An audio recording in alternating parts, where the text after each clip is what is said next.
Oh, yeah. Welcome to the Red Pill News. And I am going to say the Democrats finally know what a woman is.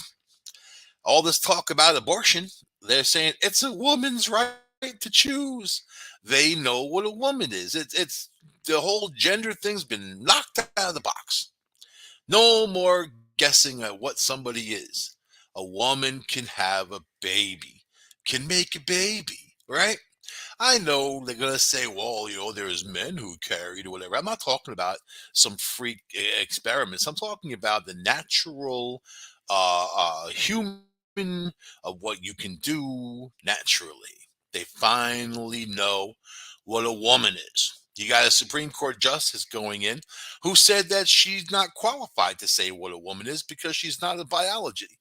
The biologist, that's like me walking outside in the rain saying, I'm not qualified to say it's raining because I'm not a meteorologist. It's just getting more and more stupid every day with these people. You can't give these hardcore extremists that type of center stage. You just can't.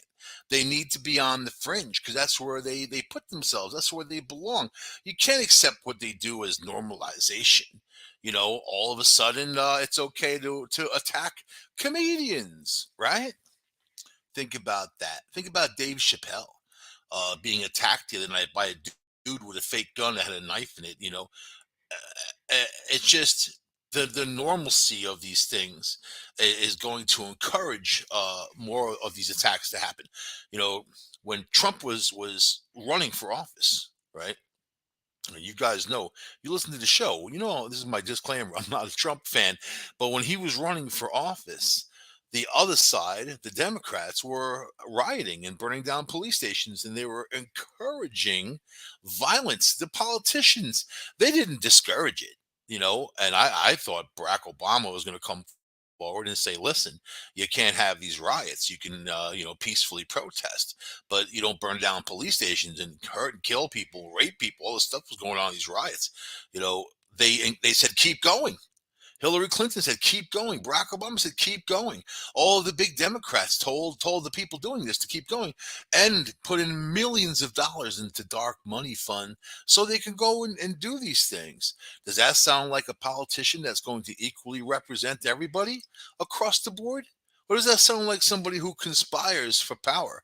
You're hiring a brute squad at that point and causing all of this unrest. The person sitting at home, they just don't want to deal with it. You're working your job, you're living your life, you got your family, whatever the hell you have, even if you don't have one, it's just you. You don't need this in your life. You don't need people being mad at you for any reason, the color of your skin or what politics you choose to talk about, whatever. You don't need people to want to destroy you because of your beliefs. And this is what these people have wrought.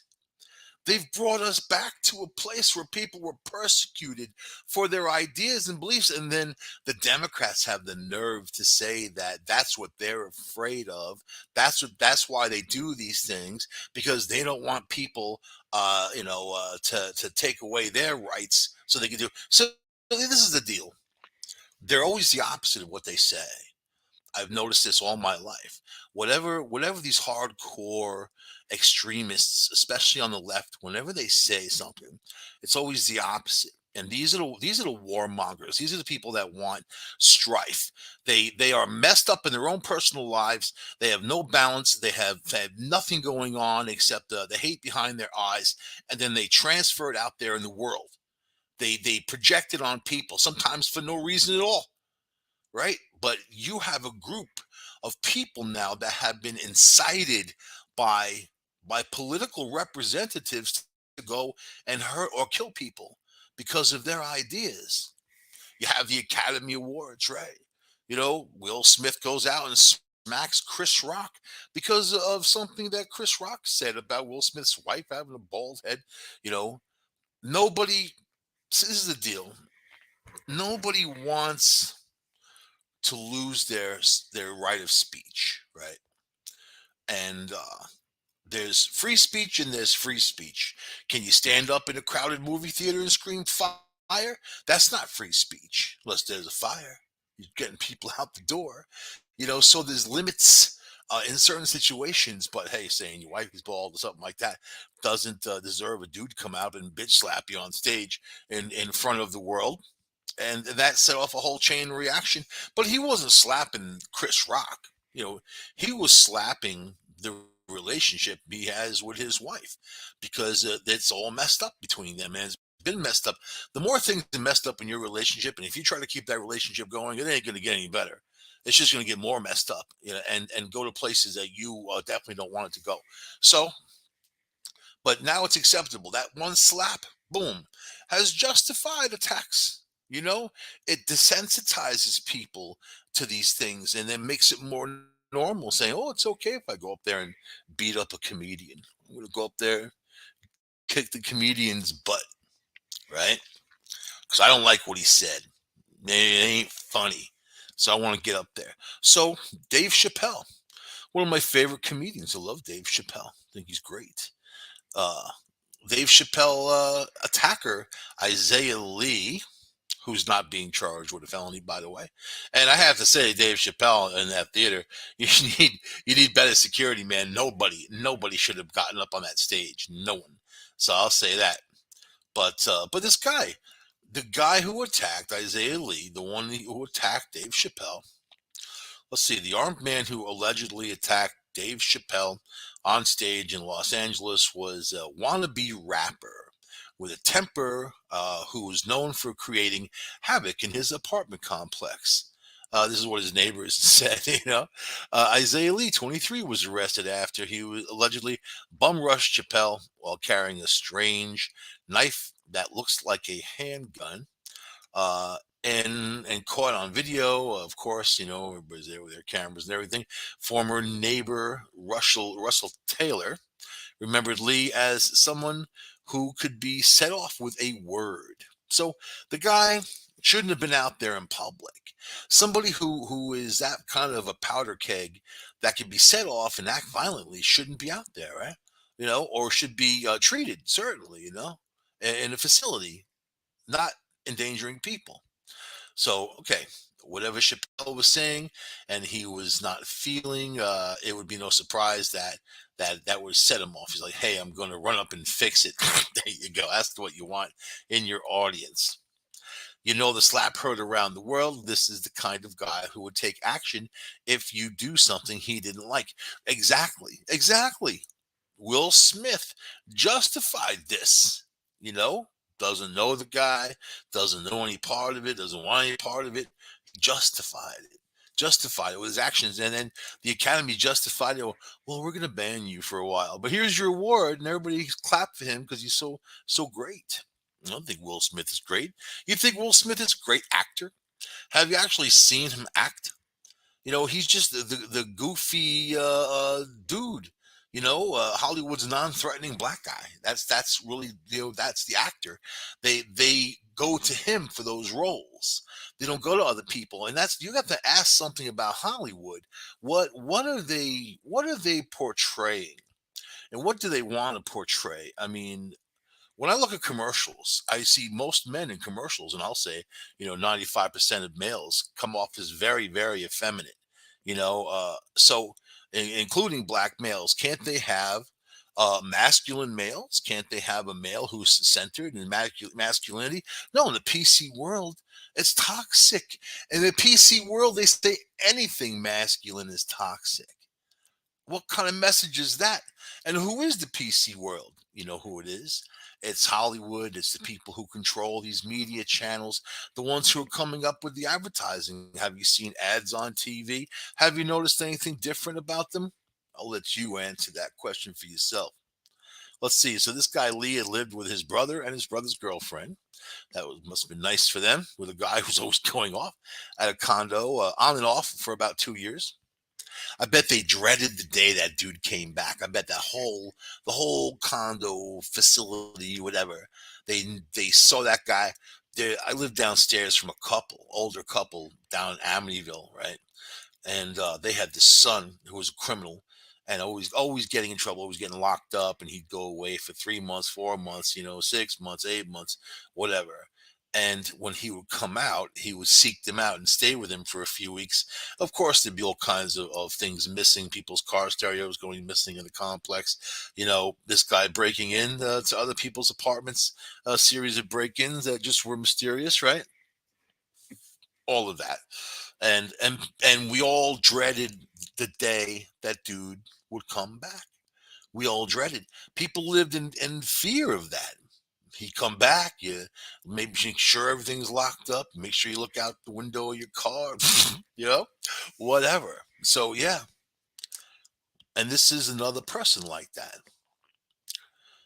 Let's see. The neighbor said that they would be yelling and screaming in front of the street almost every weekend.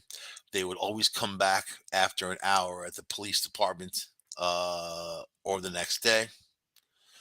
It got bad around here, threatening each other with knives. The brothers often talked about being from New York. Well, there's your first.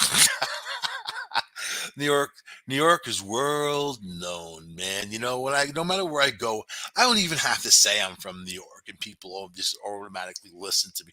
"Oh, you're from New York. Even upstate New York, people do that. I can hear your accent. You're from New York. You're from New York too.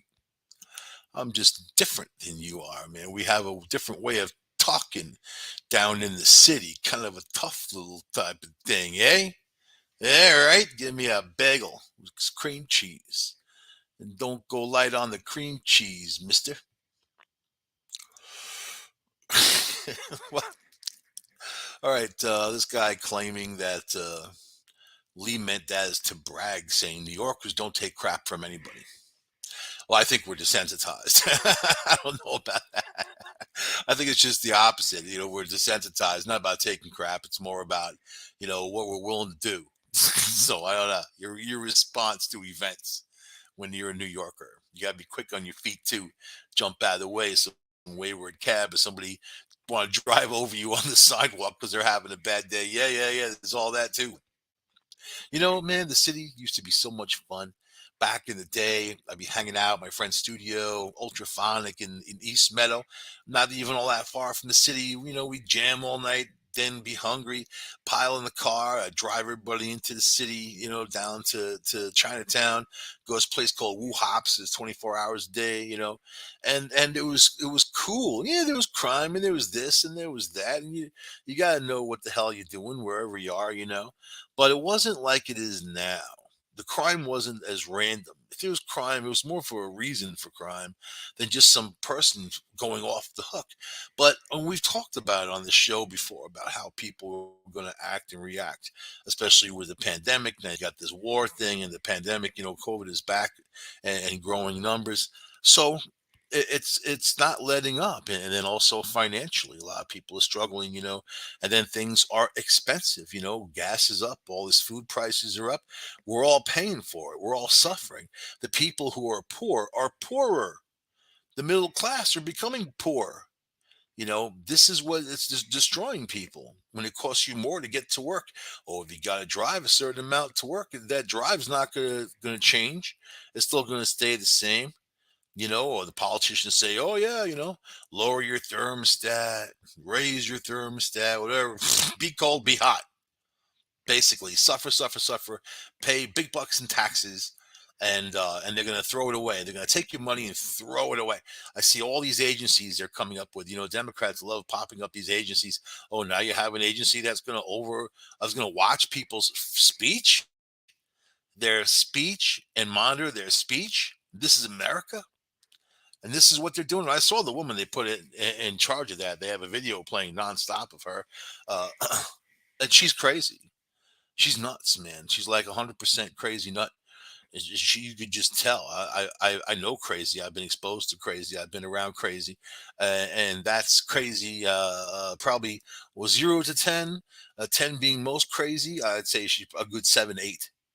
You know what I mean? That's not who you want in any kind of government agency. You need people who are as neutral as possible, not people that have all these political opinions.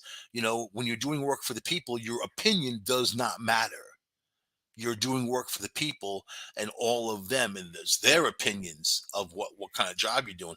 But this is what they're doing. Oh man, you got a commander in chief who doesn't even know where he is. And it's really sad to see this guy going, gone, and his family and these people and the people in the government around him. They all think it's okay to let him keep going. He's losing a lot of his abilities, and this is the stuff that we see. This is just a few seconds that we see. Imagine what we don't see. So but but this dude broke down the door of his brother's place in his condo and whatever. The neighbor said, "I'm just glad they didn't burn my house down." Let's see. Isaiah Lee raps under the name No Name Trapper and has a verified Spotify account. Wow. With a song about Dave Chappelle. What does he sing about Dave Chappelle? Because I'm going to get you on stage, stab you. Let's see. He said that they just want to be rappers whose music is just awful. And he said they're criminals. This is a neighbor. It's like they're criminals, and it's emblematic of how bad things have gotten in this state. And that's the state of California. Not just there, dude. Not just California. It is all over, all over. So I'm trying to support Mayor Adams, New York City, new mayor of New York City. He's already stumbled and he's already messed up so much, you know, and then blaming everything on his skin color just compounds all of the difficulties that he actually faces in his job. If he wants respect from NYPD and the other people around him, he needs to take control. And I don't think he can take control. I think you have yet another case of somebody who was extremely underqualified, who won the position of mayor because the Democratic Party put them forward. And, I mean, de Blasio was already a train wreck. And this dude's supposed to go in there and fix what he did. Nobody's ever saying it. That's like the Democrats. They never say anything about their own party and how they screw things up. They just throw some more manure on the pile just to try to muck it up and say, oh, it's not us, it's him, it's them, it's the other party, it's this, this, that, and whatever. They play the blame game. So, so here's Mayor Adams. I thought he was in New York City. He said he was there. People getting stabbed. There's a crime wave going on. A crime wave going on in New York City. It is not a good time for the mayor to leave New York City. It's a crime wave. People are suffering. Shot, stabbed, pushed in front of trains, driven over with trucks and whatever. All kinds of ways, all kinds of stuff. Right? Huge crisis. So then keep in mind too, they have a DA who doesn't want to keep criminals in jail. He wants to let them go, and he's constantly letting people go. He's letting them go. They're going out and committing murder, committing all kinds of crimes. Nobody's saying anything about it. So you have a mayor saying, well, we're going to be tough on crime. We're going to put more police in the streets. We're going to get more police on the job and all this other stuff. But at the same time, all the people you arrest are going to be released right away because the DA doesn't believe in bail and keeping people in. And these guys are hardcore criminals. It ain't the Avon lady you're arresting. It's not somebody who just made a mistake. These are hardcore criminals. Are you seeing all the robberies in the city? You seeing the smash and grabs? You seeing people with sledgehammer breaking windows of all kinds of like jewelry stores and whatever? So let me ask you this. With all this crime, they're selling 20, 30, 40, 50,000 bucks worth of merchandise and all that, right? With all this crime, riddle me this. What's the tipping point for the police? What's the tipping point for the political body in this nation? At what point do you stop these criminals from doing what they're doing? Because they can waltz into a bank and just go up and take the money, and people don't challenge them, and they can walk out the door. Most of them have weapons, knives, guns, hammers, all kinds of stuff, and they have no problem hurting people. There's groves of people going into restaurants, robbing people while they're sitting there eating dinner in theater, right? Your drama theater. There you go. You're getting robbed, and now they're complaining. Oh, we don't want this. These were the same people. Much of them were the same people that said that they wanted less cops and to cut the budget. Now they're sitting there in Soho getting robbed at gunpoint while they're trying to eat dinner. Now they're saying they want more cops. Well, which is it? Do you want the society that you're begging for, or do you want the society that's safe to roam around, or somewhat safe, a percentage wise? You know. So all right. So here we go. Mayor Eric Adams saw Dave Chappelle in the aftermath of the horrific onstage attack on the comedian in Los Angeles. Right. Adams had the encounter during his 2-day trip to Los Angeles, where he participated in an hour long digital transformation panel. Now, let me tell you, you don't need to fly to California as mayor when there's a crisis going on in New York City. You don't need to fly to California to have an hour-long digital transformation panel. Digital transformation that you do through the internet, that you do in front of your laptop. That's something that you don't have to leave the city, waste taxpayers' money, and also not be there when it's important to be there. So this was organized by the Millikan Institute. And then you're thinking, if he's in an hour-long digital transformation panel, how the hell did he meet up with Dave Chappelle? Dave Chappelle ain't doing digital transformation panel. Really? Okay. Adams said, let's see, the viral incident at the Netflix is a joke comedy festival is indicative of some of the mental health crisis we're facing, while calling it unbelievable. That's what Adam said. It's unbelievable. No, no, no, no. It's very believable that somebody would do that because his party has incited the violence and the hate that these people have, and they're letting it go. They're attacking people. They're doing what they want to do, and they don't think that they're ever going to be punished. They're mostly right. Hate to say, mostly right. So you're going to have the sledgehammer guys are going to go into museums and steal priceless arts, priceless art, works of art. Is that going to happen? Mayor Adams. So I'm not really supporting this dude at this point because I think now I just think he's an idiot. Just listening to what he says. He said violence is unacceptable. A dude who's mayor of New York City, who is in Los Angeles for an hour-long digital bullcrap thing, his city is on fire. The city, people are getting killed all over the place. People are getting pushed in front of trains, they're being stabbed, they're being robbed. This dude has the nerve to say violence is unacceptable. Well, if violence is unacceptable, then show us. Show us that in New York City that violence is unacceptable. Take these people who are violent criminals and put them where they belong. You don't let them out back to their own neighborhood. And who are they hurt? They hurt people in their own neighborhood, right? He said, thank God there was a response to make sure that he wasn't injured seriously. Dave Chappelle, right? It was horrific to have someone come on stage and attack in that manner. I'm shocked. Well, the mayor of New York City is shocked at somebody getting attacked. This dude was a transit cop for years. He's shocked that somebody rushed the stage. He's shocked. How about expect the unexpected and be ready for that? They should have had way better security. I saw pictures of the guy in the aftermath. Looks like someone danced on his face. So at least he got some kind of maybe justice from Dave Chappelle's crew. And Dave Chappelle looked like he punched him in the head. Maybe it was him as he ran up there. You gotta be quick and nimble, man. Remember George Bush Jr. when he was giving that speech and some guy in the audience started throwing his shoes at him.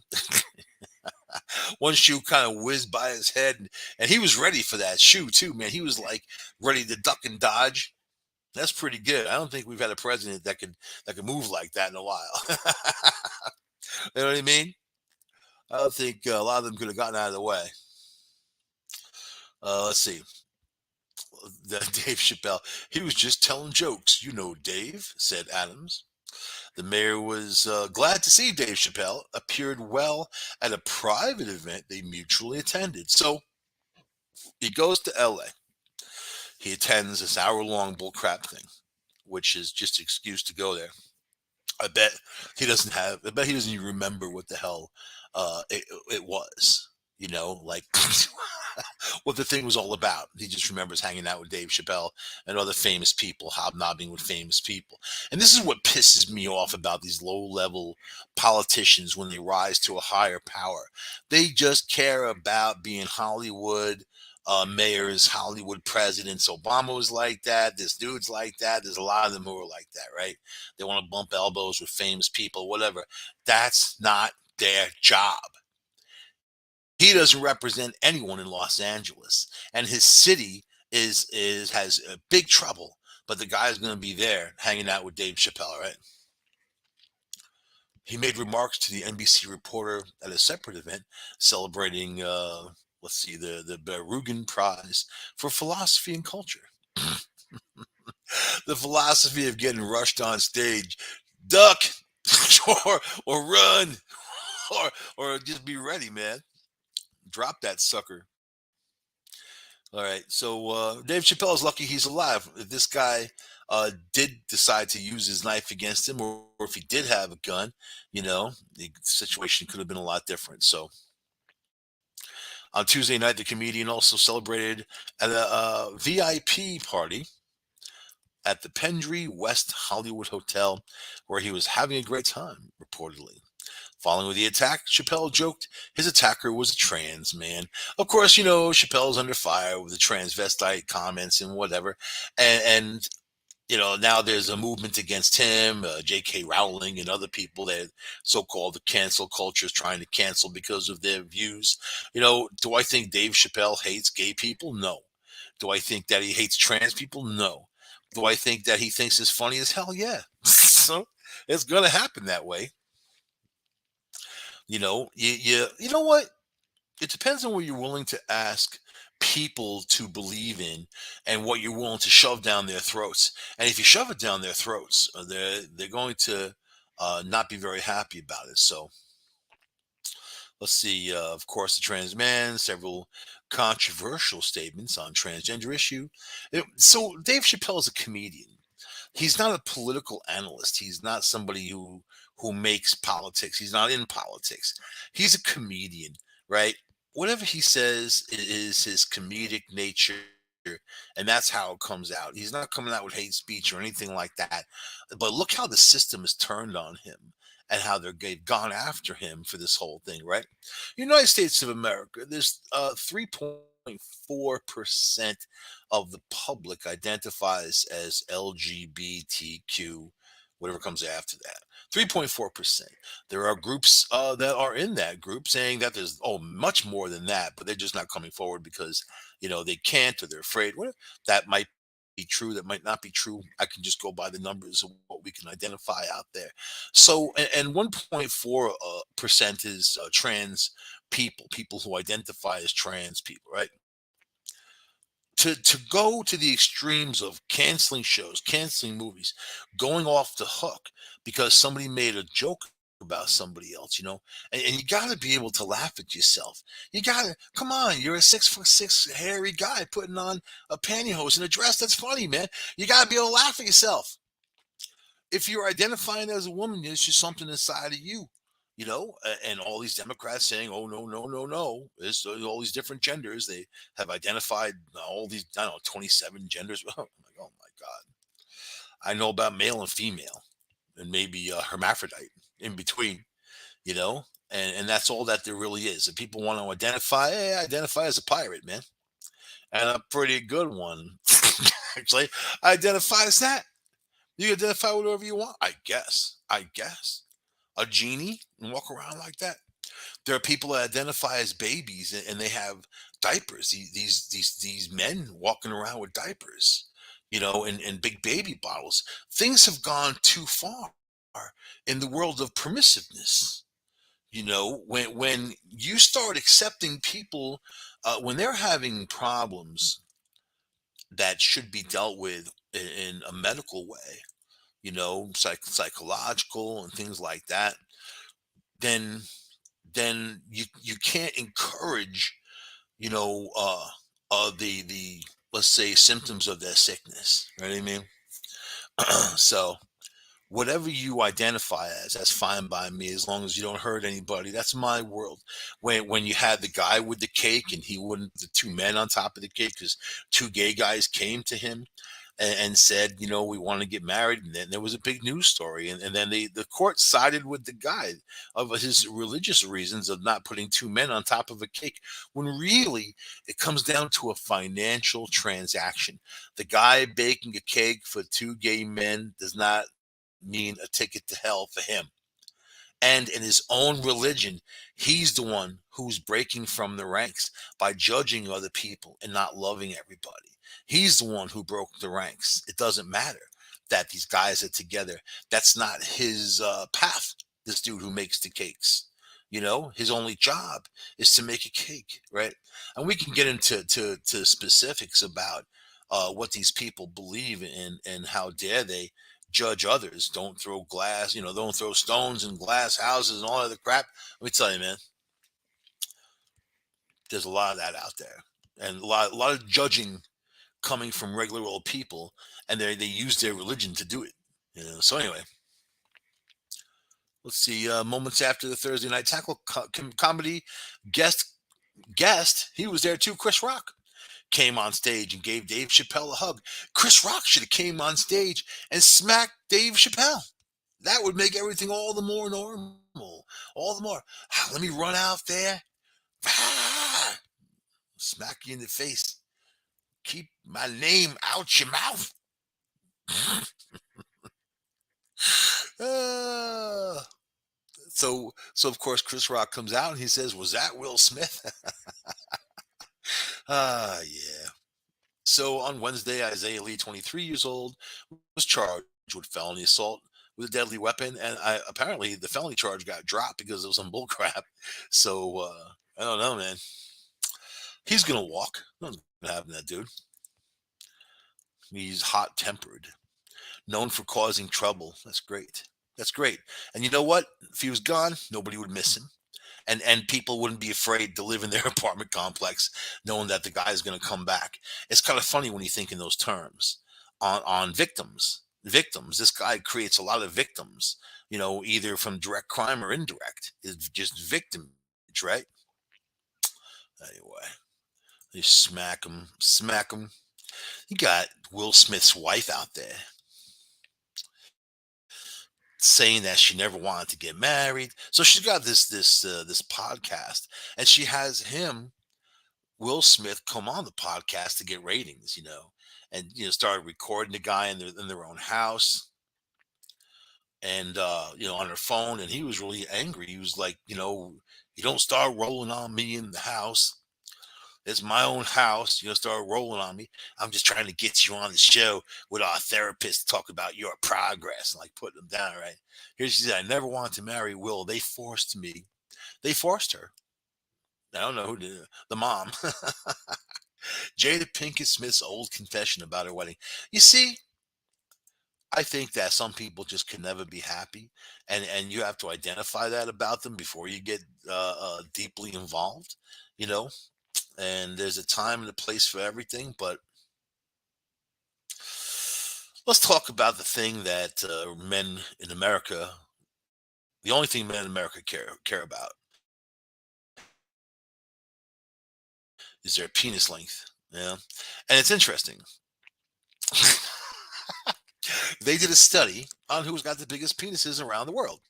And I'm thinking, like, damn, is that really who got paid for that? And did they measure? Did they kind of have, like, what's their thing? So who are you out there? Who do you think's got the smallest and who's got the biggest? And I know people are gonna say, oh, I'm not even gonna say it because it's gonna sound terrible. I'm not gonna say anything. I'm not gonna say anything about it. I'm just gonna read this report. So American men's penises are only the 59th, 59 biggest in the world. A study reveals the average length of the 5.35 inches is shorter than their Haitian, French, and Aussie counterparts. Say Australian people are going to stand tall on that one. The French also. The poll of 86 nations revealed that French men's genitals are 6.20 inches in length, while Australia ranks 43rd at 5.69. Men in Haiti have an average penis size of 6.30 inches when erect. Oh, so there's that thing. erect and not erect. Let me take a measurement before. Let me take a measurement after. And like who would they send out to do this? Ecuadorian men apparently have the biggest ones at an average of 6.95 inches, while the smallest can be found in Cambodia at just 3.95 inches long when erect. Wah, wah, wah. Take that. Oh my God. Men in the US narrowly beat those in the UK as the average size recorded was 5.17 inches. So take that, UK. That's because you got a queen. Otherwise, you have something else going on. Online pharmacy from Mars analyzed Google data from 86 countries. How does Google come up with this Google data? Google is Googling your peenie. Something going on there. Pharmacist and spokesman Navin Kholsa said most men have wondered at some time or other if their penis is big enough. That is the thing with men, and this is the problem. I think a lot of politics. It comes into politics, man. And who's got the bigger penis and whatever. That just shows you how primitive, truly primitive humans are. You expect people to truly evolve, really, and they're worried about their penis size. That's really only if you care. If the other person cares, if you think about it, because if you don't care, then it doesn't matter as long as you're happy. You know what I mean? I see things very differently now in my over 50 age, very differently. Let's see. We reported on how Roberto Esquivel Cabrera claims to have the largest penis in the world. He claims his privates measure 18.9 inches long. He'd be good at baseball games if you forgot your bat. You know what I mean? Batting is pinch. What do they call that? Pinch hitter. Roberto Esquivel Cabrera. Yes, this is my bat. It's very big. Although claims were disputed. I don't know by who. Whoever conducted the Google interview. Cabrera hit the headlines in 2015 after a video of him measuring his manhood when fires. This is what people talk about when we're talking about it on the show. But because it's just so ridiculous, I just, when I saw the story, I'm like, what? Although he suffers frequently from urinary tract infections and keeps his manhood wrapped in bandages to escape chafing. That's no life. Do they have some kind of like reduction surgery? You know what I mean? They got that for other stuff like boobs. They could do that for him. Get him down to take him down to not Cambodian, but like somewhere between Australia and the US, like float float in the middle. Let's see. He claims that his is so long because he attached weights to it and stretched it out. All right, TMI. You know what I mean? Really? That's how they ended the story of just talking about this dude and his bat and the world, the horrible world around him, man. But everything is sex, right? Everything is sex. Everything you see on these commercials and whatever. Feminists will yell at you not to sexualize and don't look at women as an object and that type of thing. But then you see all these women putting themselves out there as objects and charging people for it, right? Got the OnlyFans, you got stuff like that, you know. So then the ones who keep aging, you know, who don't die, the ones who keep going, these sex symbols, actresses and all that, even actors are doing all this plastic surgery. They just look so bizarre. The big lips, the tight cheeks, and all the stuff that they use. It just makes them look unnatural. And it's interesting. Their fans are calling them out on it. So fans accuse Nicole Kidman of changing her face. They say you don't look like you, right? Nicole Kidman followers are questioning her latest social media post. A smiley snap posted on there shows the actress posed with director Lulu Wang on the set of a new Amazon series, Expats. But according to commenters, something about Kitten's face is different. Her porcelain skin apparently puffy, tight, wrinkle free. The fans speculate the 54-year-old Oscar-winning actress might have done worked on her face. So of course, And then they say that, oh my God, is that her? Man, that doesn't look like her at all. I wouldn't even think that was Nicole Kidman if you showed me this picture. Otherwise, it doesn't look like her at all. But this is what so in the world of feminism, this should be the most obscene thing to a feminist, right? The natural aging of a female or male, it should be a beautiful thing and celebrated, and not, oh, I have to compete and stay young. Do these women who are 54 really think they can compete with young girls who are in their early 20s or whatever? Of course not. No, but they try. And then there's always people out there looking to sell it. Look at commercials. Aside from all the drug ads, the rest of them are really, uh, hey, stay young forever. Use this crap. Stay young forever. So I don't know. And I want to talk a little bit about Amber Heard. Well, some of Hollywood is pushing back on the Botox thing and even calling people out. Courtney Cox, 57, saying that she was getting these injections. She said that she's actually looking really strange with the injections, and she stopped. Her face was changing. She was changing, you know. So and now she's out there. There's other people too, that have come to terms with it. But that's the world they're in, Hollywood. That's the business they're in. They think they need to stay young. They're not going to stay young. You know how you keep your age where you don't look like you're old. You drink a lot of water. You don't drink alcohol really. Stay away from cigarettes. There's things that you can do to find the fountain of youth, or at least slow your roll when it comes to aging. I mean, I know people younger than me that look like they're old because of their lifestyle. That's just the way they chose to live their lives, right? So, all right, let's talk about Amber Heard pooping in the bed.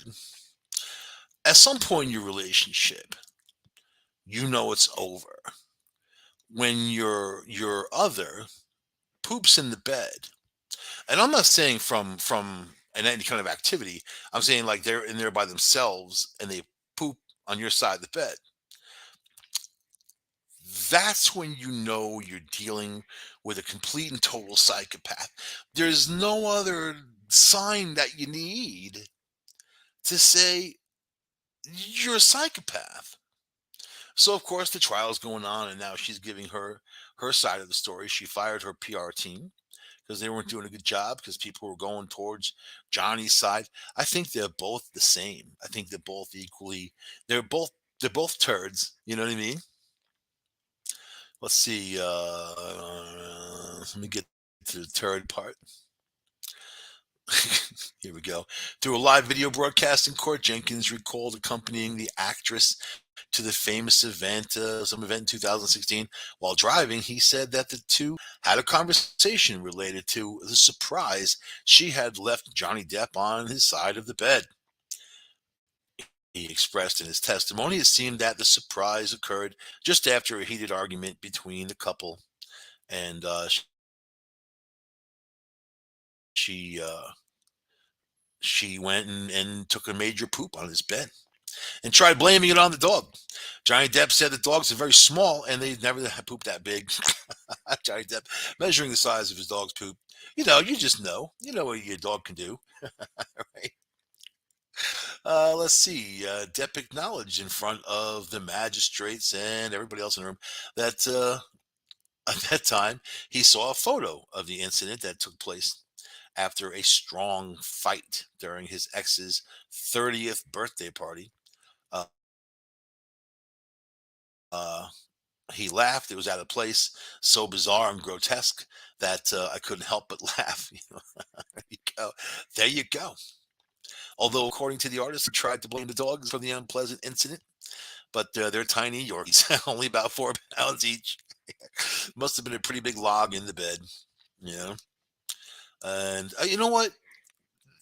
that you don't need to know anymore about somebody. That's just not cool. It's not funny.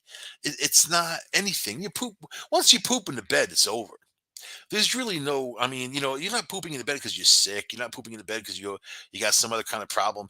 You're pooping in the bed because you're mad. That is such a monkey thing to do. That is a monkey thing to do. Amber Heard did a monkey thing, man. When I was at the Bronx Zoo on a class trip one time, seventh grade, there was this teacher. There was two teachers. My class's teacher and then another class and their teacher. And that guy never liked me, and he was always like a jerk to me and all that. Right? I don't know. I never did anything to him. I will say that.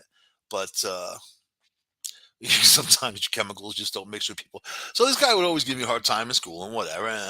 Then we go on this class trip, and he just kept singling me out for all kinds of stuff. I don't know. I was just being my normal self. And I'll just say that. Sometimes I like to laugh and talk and whatever and be the class clown, but that's how God made me. That's exactly how it made me.